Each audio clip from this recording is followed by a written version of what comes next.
Alas, alas, gang, yet another liberal media outlet is going down in flames. We're going to see the disastrous financial troubles faced by one of America's most historically iconic media outlets, whose propaganda peddling appears to have finally caught up with it, proving once again the timeless adage, get woke, go broke.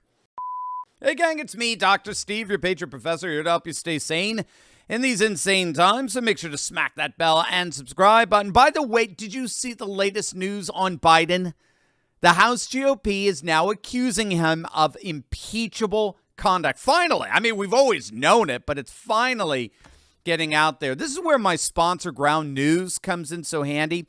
The Ground News app and website gathers news from 50,000 sources across the political spectrum so you can stay fully informed and see through all the media bias. Click on that link below or go to ground.news/Steve to check them out. So, for example, we can actually see that there are over 180 articles on the story about Biden's impeachable conduct. If we look at the coverage details and bias distribution, we can see which news sources actually covered the story, along with a breakdown of the political leaning of the outlets reporting. It's amazing. So here it looks like most of the coverage is from the center and about the same amount of coverage from left and right. But then what's really cool here is you get to actually compare the headlines to see what each side is saying or isn't saying.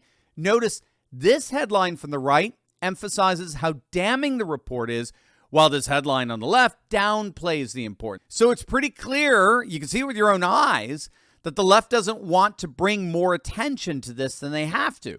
And thanks to Ground News' blind spot feed, we won't miss out on stories covered by only one side during this news cycle. With a wild election looming, I could not recommend Ground News more. Just go to ground.news/Steve or scan the QR code on the screen. Using my link gets you 40% off the Vantage plan. That's what I have for unlimited access to all their features. When you support Ground News, you're also supporting the work we do here at Turley Talks to bring you the most important news out there. Click on that link below right now.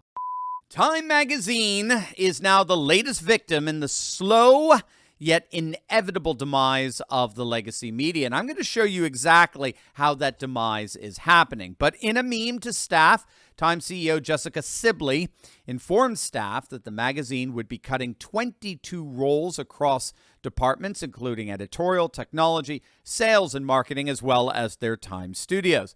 The chief reason cited, of course, is their dwindling audience, their dwindling readership, which has resulted in comparably dwindling advertising sales. Now, this is not the first time this year that Time magazine has had to lay off a number of staff. Back in January, the company laid off 15% of its union-represented editorial employees, becoming the latest major news outlet to slash its reporting staff. Now, these January layoffs came at the same time that the Los Angeles Times reported slashing more than 20% of their newsroom staff as they faced a massive financial crisis with the loss of advertising revenue, which, of course, corresponds to the steady loss of their audience. And that's been par for the course throughout this entire year for legacy media outlets. Zero Hedge is reporting that the liberal journalist industry as a whole is in the midst of a severe downturn, with over 8,000 job cuts reported across the United States, the UK, and Canada. And just this year alone, the first half of this year has already seen more than 1,000 layoffs from traditional newspapers, online media outlets, and even leftist nonprofit watchdog journalism organizations like Media Matters that had to cut over a dozen staffers, and they're currently being sued by Elon Musk for defamation. Vanity Fair just reported a few months back on Washington Post publisher and CEO William Lewis openly dropping a truth bomb on the whole of the Washington Post staff. He told them to their faces that the Post has lost their audience and no one is reading them anymore. This is the Washington Post. He had to address their loss of an astounding $77 million in revenue last year, while at the same time losing half their audience since 2020. The Post reportedly lost nearly $100 million and half their readers in the last 3 years. And most recently, the ultra-woke left-wing news outlet, the Daily Beast, they just cut their staff by 70%. 70% of their unionized staffers. And we could go on and on and on. NPR has been laying off staff left and right. And then, of course, the king of the collapse, the most distrusted name in fake news, CNN. They've fallen to their lowest primetime viewership since 1991. They have their lowest audience today in 30 freaking years. Now, what's so important to get in all of this is that the death of the legacy media was completely and totally predictable. And this is because we are living in the midst of the end of their world and the rise of a very new and very different communicative world, what scholars call the network society, which has completely robbed the legacy media the whole justification for their existence. Before the rise of the internet and digital phones and information, we were totally dependent on media organizations for learning what's going on in the world, whether it was through newspapers, radio, television, right, network and cable. We were largely dependent on corporate media outlets that basically had a de facto monopoly on information dissemination. But now with the rise of the internet, that dependence has been completely broken.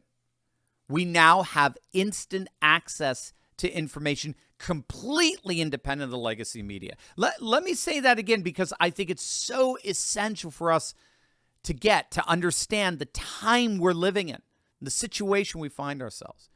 Because of the network society, because of our shared hyperconnectivity, we now have instant access to information completely independent of the legacy media.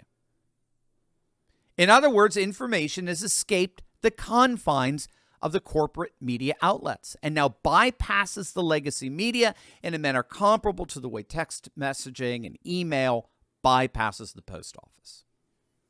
We saw this most recently, most blatantly with the shooting of President Trump. The whole world literally ignored the legacy media. We all went straight to Twitter, or X, better. We all went straight to X for second-by-second instantaneous updates. I know I did. The legacy media was caught completely flat-footed throughout. The legacy media was telling us that Trump fell. They were telling us that he was escorted away by Secret Service after loud noises. In short, they were revealed on that day to be the Jurassic hangover that they really are. An inconvenient lag from a time that no longer exists. A fate that will inevitably catch up with the dwindling, fading legacy media.